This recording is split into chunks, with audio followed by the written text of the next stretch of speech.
بسم الله الرحمن الرحیم. زه عبادت خان شیرپو راغلی یو تحصیل تنګي ته د نادرا دفتر ته چې کله چې په 2005 کې ملي رهبر ابطال احمد خان شیرپو وزیر داخله شو، هغه داسې بشمیره ترقیاتي کارونه کړي، خو دې ته به ځکه ترقیاتي کار نه ځکه چې دا د خلکو دلته یو ضرورت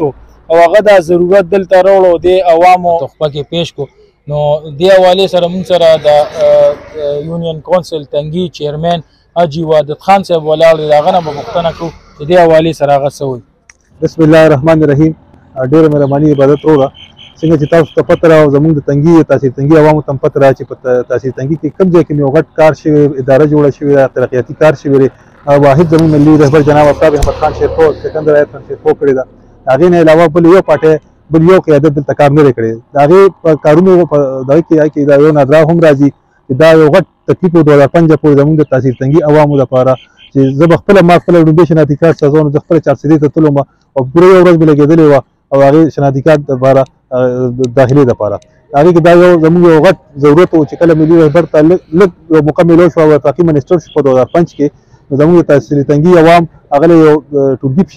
شکل کې لاړل چې زموږ ته دا یو ضرورت دی. هغه ډېر زر تر زره هغه شی منظور کړه، دا زموږ مخې ته را چې انشاءالله دا ټول عمر لپاره تنګي عوامو لپاره یو تحفه ده. څنګه چې نورې منصوبې دي که موږ رجسټریشن واخلو، که موږ داسې سکولونه واخلو، کالجونه واخلو، ټیکنیکل کالج واخلو، هسپتالونه واخلو، هغې په سره سره دا یو نادرا چې دا زموږ تحصیل تنګي عوامو لپاره یو تحفه ده او موږ دا امید لرو چې انشاءالله په مستقبل کې هم که داسې یو موقع وله په لاس ورله دې نه نور ښه کارونه به زموږ تنګي لپاره کوي. دیوال زه په دې باندې د خپل مشر جناب ملي رهبر جناب ابطال احمد خان شیرپو او زموږ صوبایي چیرمن سکندر ایت خان شیرپو ډېر شکریا ادا کوم چې دا زموږ د تنګي عوامو دپاره یو غټ سهولت دلته جوړ کړی دی چې هغې کې نن سبا ډے نایټ ډیوټي کېږي، په ډے نایټ باندې خلکو شناختی کارډونه په ارامبیره ماشومانو یو غټ سهولت تنګي ته راوړی. دا واحد زموږ د پارټۍ زموږ د مشر کارنامه ده، په هغې باندې زه هغوی ته خراج تقسیم پیش کوم.